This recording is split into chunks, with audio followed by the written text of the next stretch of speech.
بما ان احنا اليومين دول حر جدا وشمس وعرق ويعني حاجة تزهق، قلت اعمل لكم وصفة جديدة عن البشرة وتنعيمها ونضارتها.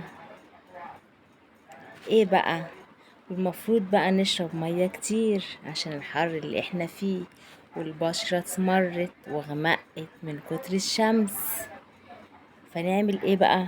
قلت اعمل لكم الوصفة ديت، عبارة عن معلقتين زبادي ومعلقة عسل، وهنخلطهم على بعضيهم وهنحطهم على بشرتنا لمدة نص ساعة، عشان طبعا في ناس كتير مش بتشرب مية كتير والبشرة بتبقى جافة. فاحنا عشان تديها نضارة وتديها نعومية وتبقى جميلة كده،